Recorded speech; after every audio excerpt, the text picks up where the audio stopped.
Subscribe now and press the bell icon. Never miss an update. नमस्कार साथियों, स्वागत करता हूं सभी का इस YouTube चैनल पर। साथियों, मनोविज्ञान विशेष टेस्ट सीरीज जो आपके लिए चला रखी है, टेस्ट नंबर 6 आज आपके लिए लेकर आया हूं। शानदार प्रश्न आपको देखने को यहां पर मिल जाएंगे जो रीड भर्ती, सीटेट, एमपीटेट और अदर शिक्षक भर्तियों के लिए बहुत ही महत्वपूर्ण रहेंगे।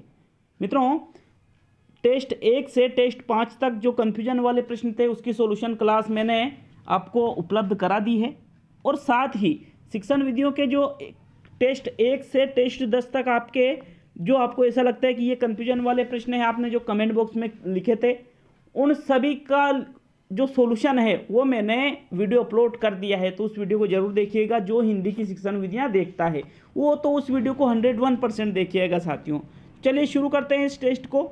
मित्रों, प्रश्न नंबर 1 आता है, निम्न में से कौन सा उच्च बुद्धि का संकेत है। 4 विकल्प आपको यहाँ पर दिए गए हैं। अब आपको ये देखना है कि जो उच्च बुद्धि का संकेत किस विकल्प में आपको मिल रहा है। बेस्ट विकल्प का चयन करना है साथियों। एक बुद्धि लब्धि परीक्षण में 105 अंक प्राप्त करना, याद करके पता बताना, समान गलतियों को किसी कार्य के पश्चात पृष्ठ पोषण का अवसर मिलने पर दोबारा नहीं करना, और उच्च श्रेणी प्राप्तांक प्राप्त करना। तो देखिए यहाँ पर जो बेस्ट आपका आंसर है वो उसी का आपको चयन करना है, उच्च बुद्धि का संकेत। ठीक है मित्रों, इसका जो सही आंसर है वो रहेगा विकल्प नंबर 3, समान गलतियों को किसी कार्य के पश्चात पृष्ठ पोषण का अवसर मिलने पर दोबारा नहीं करना। देखिए, मतलब आप किसी कार्य को करते हो और उसमें आपसे कोई गलती हो जाती है, लेकिन अब कभी भी भविष्य में जब वही कार्य आप करते हो तो आप उस कार्य में गलती नहीं करेंगे, उस कार्य को सही करेंगे, तो वही उच्च बुद्धि का संकेत होता है। ये सबसे बेस्ट आंसर है। आपका तीसरा विकल्प सही है साथियों। नेक्स्ट प्रश्न नंबर 2 देखते हैं, निम्न में से गलत युग्म कौन सा है। अधिगम का क्षेत्रीय सिद्धांत लेविन, सामाजिक अधिगम का सिद्धांत ब्रूनर, प्रयत्न त्रुटि का सिद्धांत थॉर्नडाइक, और अधिगम का साइंस सिद्धांत टोलमैन। तो साथियों देखिए, जो गलत युग्म है उसका चयन कीजिए। राइट आंसर है दूसरा विकल्प, सामाजिक अधिगम का सिद्धांत अल्बर्ट बंडूरा ने दिया था, ब्रूनर ने नहीं दिया था साथियों। बाकी क्षेत्र अधिगम का क्षेत्रीय सिद्धांत कर्ट लेविन के द्वारा दिया गया, प्रयास त्रुटि का सिद्धांत थॉर्नडाइक, और साइन का मतलब क्या होता है, चिन्ह। साइन का मतलब क्या होता है, चिन्ह। तो अधिगम का साइंस सिद्धांत एडवर्ड चेस टोलमैन ने दिया था। बिल्कुल यहाँ पर पहला, तीसरा, चौथा विकल्प सही है, लेकिन यहाँ गलत पूछा है तो गलत आपका कौन सा है, दूसरा विकल्प। ठीक है, क्लियर है, दूसरा विकल्प सही रहेगा यहाँ पर। नेक्स्ट प्रश्न 3 पर चलते हैं। एक अध्यापक के लिए शिक्षा मनोविज्ञान का शैक्षिक निहितार्थ क्या है। कि आप जब भविष्य में अध्यापक बनोगे तो शिक्षा मनोविज्ञान जैसे आपके रीट में आ रही है, तो रीट में आप शिक्षा मनोविज्ञान क्यों पढ़ रहे हो। ठीक है, क्या निहितार्थ है ये। बालक बालिकाओं को समझना, विज्ञान के नियमों का कक्षा में अनुप्रयोग करना, विद्यालय की समस्याओं का प्रभावी तरीके से समाधान करना, और विश्व के बारे में स्वयं की गलत संप्रत्तियों को सुधारना। तो साथियों देखिए, अध्यापक के लिए शिक्षा मनोविज्ञान का शैक्षिक निहितार्थ यहाँ पर है बालक बालिकाओं को समझना। एक अध्यापक को अगर शिक्षा मनोविज्ञान का ज्ञान होगा तो बालक बालिकाओं को आसानी से समझ पाएगा, उनकी सोच को समझ पाएगा कि बच्चा किस प्रकार से सीखेगा, किस बच्चे को किस प्रकार का शिक्षण देना है, इत्यादि चीज़ें। तो मित्रों, इस प्रकार आपका प्रथम विकल्प यहाँ सही है। नेक्स्ट प्रश्न नंबर 4, बालक की शारीरिक वृद्धि एवं विकास को प्रभावित करते हैं वातावरण, केवल वंशानुक्रम व वातावरण दोनों, और इनमें से कोई नहीं। तो साथियों देखिए, बालक की जो शारीरिक वृद्धि है और जो विकास होता है उसको वंशानुक्रम भी प्रभावित करता है और उसको वातावरण भी प्रभावित करता है। इसलिए आपका जो विकल्प नंबर 3 है मित्रों, वो यहाँ पर सही रहेगा। अगर डाउट हो तो बिल्कुल आप कमेंट बॉक्स में जिस प्रश्न को पर आपको डाउट है उस प्रश्न संख्या को आप लिख दिया करो, सर हमें इस प्रश्न पर डाउट है, तो बिल्कुल उसकी सॉल्यूशन क्लास में क्लियर कर दिया जाता है साथियों। क्योंकि गलती होना एक स्वाभाविक सी चीज़ है, गलतियाँ सभी से होती है। आपको जब पता चलेगा, जब आप एग्ज़ाम दोगे तो आप एग्ज़ाम में खुद गलतियाँ करके आओगे। आप जब किसी चीज़ को पढ़ाओगे तब आपको पता चलेगा कि हाँ यार, कहीं ना कहीं तो मिस्टेक हो ही जाती है, लेकिन उसमें सुधार कर दिया जाए तो बहुत अच्छी बात हो जाती है साथियों, और मैं उसमें बिल्कुल सुधार करता हूँ। नेक्स्ट प्रश्न 5 पे चलते हैं। बालकों के आत्म संप्रत्यय के विकास के लिए निम्न में से कौन सा तरीका उपयुक्त नहीं है। कि उनमें आत्म संप्रत्यय का विकास हो, इसके लिए कौन सा तरीका उपयुक्त नहीं है, कौन सी चीज़ आपको नहीं करनी चाहिए। समस्याओं से बचने के लिए सलाह देना, बालकों को निर्णय लेने की स्वतंत्रता देना, व्यवहार के लिए स्पष्ट संदर्शिक पथ स्थापित करना और बिना शर्त के स्वीकार्यता और प्रेम को संप्रेषित करना। तो साथियों, कौन सा आत्म संप्रत्यय के विकास के लिए उपयुक्त तरीका नहीं है? उसका राइट आंसर है बालकों को समस्याओं से बचने के लिए सलाह देना। आपका जो प्रथम विकल्प है प्रश्न नंबर 5 में, वो सही है। देखिए मित्रों, समस्याओं से बचने के लिए आप बच्चों को सलाह दोगे तो इससे आत्म संप्रत्यय का विकास कैसे होगा साथियों? क्योंकि समस्या कब आएगी? जब बालक किसी कार्य को सीखने की कोशिश करेगा, किसी चीज को अपने मन में धारण करने की कोशिश करेगा, तभी तो उसके अंदर समस्या आएगी उसके। तो जब समस्या ही नहीं आएगी तो फिर आत्म संप्रत्यय विकसित कैसा होगा? इसलिए ये तरीका इसका उपयुक्त नहीं है। आपका प्रथम विकल्प यहाँ पर सही है मित्रों। साथियों, प्रश्न 6 देखेंगे, समायोजन के संदर्भ में कौन सा कथन गलत है? तो जो कथन आपको लगता है कि यार ये समायोजन के संबंध में गलत है, उसका आपको यहाँ पर चयन करना है। विकल्प है यह समस्या का समाधान करता है। दूसरा विकल्प है मित्रों, यह निरंतर चलने वाली प्रक्रिया नहीं है। तीसरा विकल्प है समायोजन की अनुपस्थिति में व्यक्ति तनाव, संघर्ष और चिंताओं से घिरा रहता है। और चौथा विकल्प है यह संतुलन प्रदान करता है। तो उस विकल्प का चयन कीजिए यहाँ पर जो आपको लगता है कि यार ये समायोजन के संबंध में सही बात नहीं है। तो मित्रों, इसका राइट आंसर है यह निरंतर चलने वाली प्रक्रिया नहीं है। ये कथन गलत है क्योंकि समायोजन एक निरंतर चलने वाली प्रक्रिया है, ये आजीवन चलती रहती है साथियों। दूसरा विकल्प आपका यहाँ पर सही रहेगा। नेक्स्ट प्रश्न नंबर 7 देखेंगे साथियों। 7वां प्रश्न है, रोहन बाहुबली की नवीनतम चित्रकथा की पुस्तक पढ़ रहा है क्योंकि वह यह देखने के लिए इंतजार नहीं कर सकता कि बाहुबली और उसके परिवार के साथ क्या हुआ। यह सर्वोत्तम उदाहरण है केवल आंतरिक अभिप्रेरणा का, केवल बाह्य अभिप्रेरणा का, आंतरिक और बाह्य दोनों प्रकार की अभिप्रेरणा का, और न तो आंतरिक और न बाह्य अभिप्रेरणा का। तो साथियों, इसका सही आंसर दीजिए। इसका सही आंसर क्या रहेगा मित्रों? इसका जो राइट आंसर है वो रहेगा केवल आंतरिक अभिप्रेरणा का। मतलब यहाँ पर जो रोहन है वो आंतरिक रूप से अभिप्रेरित है, क्योंकि जब बाहुबली फर्स्ट पिक्चर आई थी तो उसमें एक तरह से मतलब आप अधूरी कहानी रखी थी उन्होंने कि आने वाले समय में क्या होगा, इसका ये सेकंड पार्ट में उन्होंने बताया था साथियों।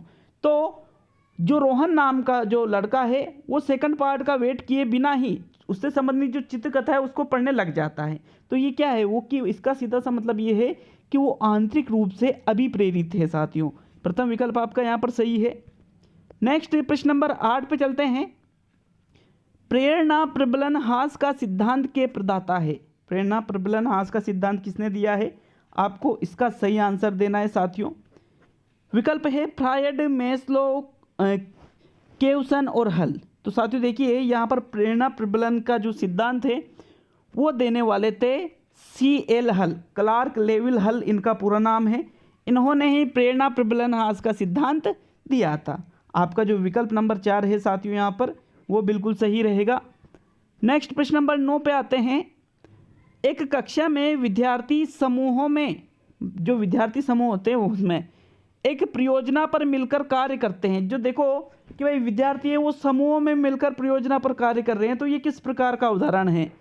अनुदेशनात्मक उपागम का, व्यवहार परक उपागम का, सामाजिक निर्मितवादी उपागम का और सूचना प्रसाधन उपागम का। तो साथियों प्रश्न नंबर 9 में आपको सही आंसर देना है। साथियों इसका जो सही आंसर है वो रहेगा सामाजिक निर्मितवादी उपागम का ये उदाहरण है। आपका विकल्प नंबर 3 सही है, क्योंकि सभी विद्यार्थी समूह बनाकर किसी परियोजना पर कार्य कर रहे हैं, समूह बनाकर। और समूह का मतलब क्या हुआ? समाज से हुआ ना मित्रों। तो यहाँ पर इस प्रकार इसका तीसरा विकल्प आप समझ सकते हो। तीसरा विकल्प सही है साथियों। नेक्स्ट प्रश्न नंबर 10 देखेंगे साथियों। निम्न में से कौन सा कथन गलत है? गलत कथन का चयन करना है। अधिगम सार्वभौमिक है, अधिगम हमेशा प्रेक्षणीय या अवलोकनीय होता है, अधिगम का परिणाम व्यवहार परिवर्तन होता है और अधिगम समायोजन है। तो यहाँ पर अधिगम के संबंध में आपसे असत्य कथन पूछा है। मित्रों देखिए, असत्य कथन की बात करें तो यहाँ पर दूसरा कथन असत्य है। क्यों? क्योंकि अधिगम सिर्फ प्रेक्षण से ही थोड़े होता है। आप करके किसी चीज़ को करके भी तो आप अधिगम करते हो, सही बात एक नहीं है। इसलिए ये जो कथन है प्रेक्षण या अवलोकन, सिर्फ इससे ही अधिगम नहीं होता है, अधिगम के अन्य स्रोत भी होते हैं। इसलिए आपका जो दूसरा विकल्प है वो सही है, क्योंकि यहाँ पर क्या पूछा है? गलत कथन। नेक्स्ट प्रश्न नंबर 11। शेल्डन ने सभी मनुष्यों के शारीरिक आयामों को गोलकाय, मध्यकाय और लंबकाय श्रेणियों में विभक्त किया। व्यक्तित्व का यह सिद्धांत कहलाता है। जो शेल्डन ने व्यक्तित्व का वर्गीकरण किया है 3 भागों में, गोलकाय, मध्यकाय, लंबकाय, तो ये किस आधार पर किया, ठीक है, इन्होंने किस आधार पर किया, ये सिद्धांत क्या कहलाता है? प्रारूप सिद्धांत या प्रकार सिद्धांत, शीलगुण सिद्धांत, मनोविश्लेषण सिद्धांत, घटना क्रिया विज्ञान सिद्धांत। तो साथियों देखिए, आपने जब व्यक्तित्व का टॉपिक पढ़ा है, मैंने खुद ने व्यक्तित्व का टॉपिक आपको पढ़ाया है, तो जो व्यक्तित्व के सिद्धांत हैं उनको 2 भागों में वहाँ पर बांट दिया था। एक तो शीलगुण से संबंधित सिद्धांत और एक आपका आता है प्रकार सिद्धांत, जिसको प्रारूप सिद्धांत के नाम से भी जाना जाता है। और ये जो शेल्डन ने व्यक्तित्व का वर्गीकरण किया है ये प्रारूप सिद्धांत के अंतर्गत ही किया है, इसलिए आपका जो प्रथम विकल्प है मित्रों वो सही है। प्रकार सिद्धांत के अंतर्गत ही इन्होंने अपने व्यक्तित्व का वर्गीकरण किया है। नेक्स्ट प्रश्न नंबर 12 पे चलते हैं साथियों। बुद्धि के त्रितंत्रीय सिद्धांत के अनुसार बुद्धि विश्लेषण, सृजनशील और व्यवहारिक रूप के अंतर्गत आती है। बुद्धि के सिद्धांत का विकास किया गया किसके द्वारा? हार्वर्ड गार्डनर के द्वारा, रॉबर्ट स्टर्नबर्ग के द्वारा, एल थर्स्टन के द्वारा और ई.एल. थॉर्नडाइक के द्वारा। तो साथियों मैंने अच्छी तरह से आपको बुद्धि का त्रितंत्रीय सिद्धांत पढ़ाया था, जिसके जनक है रॉबर्ट स्टर्नबर्ग। इन्होंने बुद्धि को 3 भागों में बांटा है, विश्लेषण, सृजनशील और व्यवहारिक। इनके अन्य नाम भी है साथियों बुद्धि के, जो इन्होंने जैसे विश्लेषण बुद्धि का, सृजनशील बुद्धि का, व्यवहारिक, इनके अन्य नाम भी है। आपका दूसरा विकल्प यहाँ पर सही है प्रश्न नंबर 12 में। नेक्स्ट प्रश्न 13। एक अध्यापक ने छात्रों का टीएटी परीक्षण किया ताकि उनमें निम्न की पहचान की जा सके। टीएटी परीक्षण थीमेटिक एप्रिसिएशन टेस्ट जिसको कहा जाता है, वो परीक्षण यहाँ पर किया गया है। तो वो किसकी पहचान करना चाहता है? अभिज्ञता की, व्यक्तित्व की, अभिवृत्ति की और उपलब्धि की। तो साथियों जो टीएटी परीक्षण है उसके द्वारा व्यक्तित्व का मापन किया जाता है, अतः यहाँ पर आपका जो व्यक्तित्व वाला जो विकल्प है, विकल्प नंबर 2, वो बिल्कुल यहाँ पर सही रहेगा प्रश्न नंबर 13 में। क्लियर है मित्रों?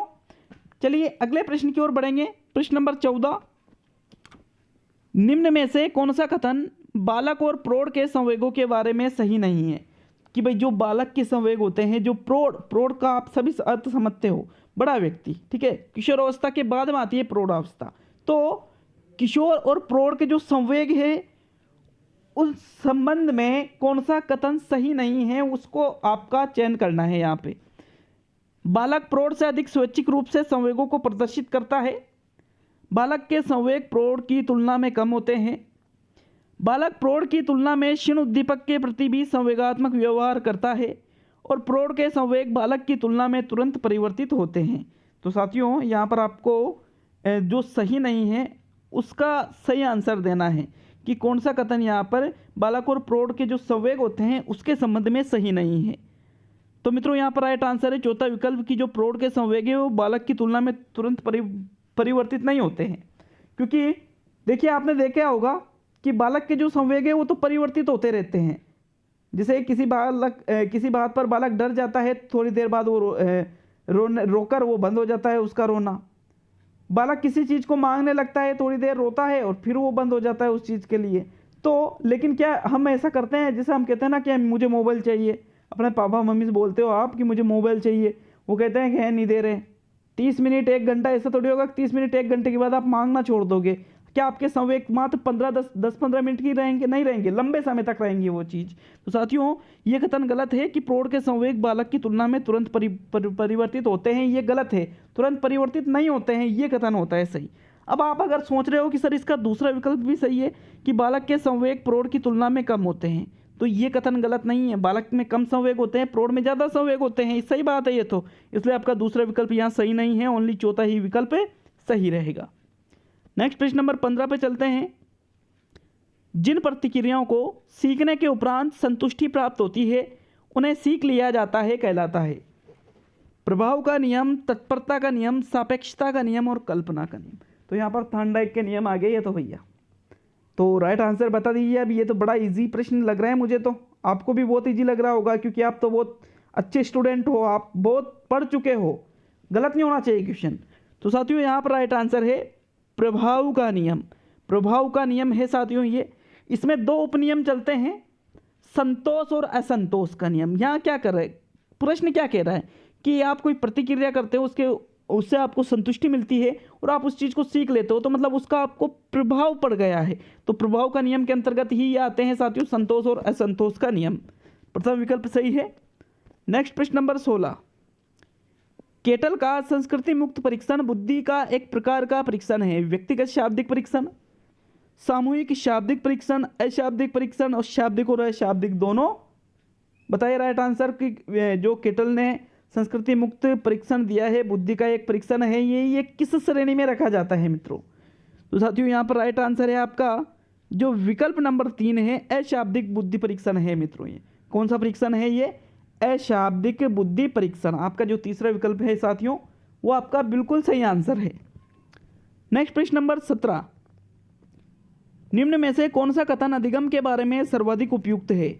यह अप्रकट प्रक्रिया है, यह अनायास होता है, यह व्यवहार में अस्थायी परिवर्तन है और यह प्रक्रिया है उत्पाद नहीं। तो साथियों अधिगम के बारे में जो सर्वाधिक उपयुक्त है उसका आपको चयन करना है यहाँ पर प्रश्न नंबर 17 में। तो देखिए मित्रों यहाँ पर जो आपका सही आंसर है वो रहेगा चौथा विकल्प कि अधिगम एक प्रक्रिया है, कोई उत्पाद नहीं है। अधिगम क्या है साथियों? एक प्रक्रिया है। अब देखिए अप्रकट प्रक्रिया तो नहीं है, ये अनायासी थोड़ी होता है अधिगम, कई बार कई दिनों में होता है। व्यवहार में ये अस्थायी परिवर्तन नहीं है। तो साथियों इस प्रकार आपका चौथा विकल्प यहाँ सही रहेगा। नेक्स्ट प्रश्न नंबर 18 पे चलते हैं मित्रों। प्रश्न 18, सम्मान और प्रतिष्ठा व्यक्ति के लिए अभिप्रेरणा की तरह कार्य करते हैं। ये प्रेरक निम्न में से किस श्रेणी से संबंधित है? व्यक्तिगत, सामाजिक, शरीर कार्य की और राजनीतिक। देखिए दो चीज़ें हैं, आपने देखा होगा सम्मान और प्रतिष्ठा, सभी ने इन दोनों का नाम सुना होगा। और जब आप अपने जीवन में आगे जाओगे तो इन दोनों के लिए तरसते हैं लोग, ठीक है। इन दोनों को बनाना पड़ता है, सम्मान और प्रतिष्ठा। बहुत टाइम लगता है इस चीज़ में मित्रों, आप सभी को इस चीज़ की जानकारी है। तो ये किस तरह के प्रेरक है मित्रों? ये है सामाजिक प्रेरक, क्योंकि व्यक्ति को सम्मान और प्रतिष्ठा कहाँ प्राप्त करना चाहता है? वो समाज से प्राप्त करना चाहता है, इसलिए ये एक सामाजिक प्रेरक है। व्यक्ति अच्छे अच्छे कार्य करता है, अच्छी पोजीशन पर पहुंचने की कोशिश करता है ताकि उसको सम्मान प्राप्त हो, उसकी प्रतिष्ठा हो समाज में मित्रों। आपका जो दूसरा विकल्प है यहाँ पर वो सही रहेगा। नेक्स्ट प्रश्न नंबर 19 पे देखेंगे साथियों। बालक जो अपने विद्यालय में अच्छा कार्य नहीं करते हैं प्राय अपने अध्यापकों की आलोचना करते हैं। कि कोई बालक है वो विद्यालय में अच्छा कार्य नहीं कर रहा है, वो क्या कर रहा है? वो शिक्षकों की बुराई कर रहा है। वो समायोजन की यह यांत्रिकी कहलाती है। क्षतिपूर्ति, शोधन, उचित स्थापन और प्रक्षेपण। तो साथियों इसको कहा जाता है प्रक्षेपण, मतलब खुद के आरोप दूसरे पर आरोपित करना। जो खुद की कमियां हैं वो दूसरे पर आरोपित करना, दूसरों में कमियां निकालना, तो वो क्या कहलाता है साथियों? प्रक्षेपण कहलाता है। खुद में तो कमी है लेकिन दोष किसको देते हैं? दूसरों को देते हैं।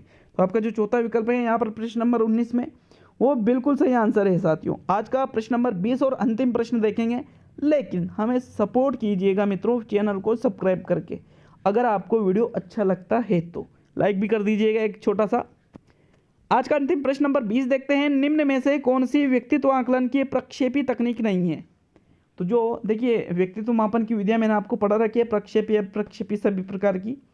तो कौन सी यहाँ पर प्रक्षेपी तकनीक नहीं है? शब्द साहचर्य परीक्षण, वाक्य पूर्ति परीक्षण, मिनेसोटा बहुस्तरीय व्यक्तित्व अनुसूची और बालक अंतर्बोध परीक्षण। तो साथियों देखिए बालक अंतर्बोध परीक्षण जिसको शॉर्ट में CAT कहा जाता है, वाक्य पूर्ति परीक्षण ये भी एक प्रक्षेपी तकनीक है, शब्द साहचर्य परीक्षण WAT जिसको कहते हो आप।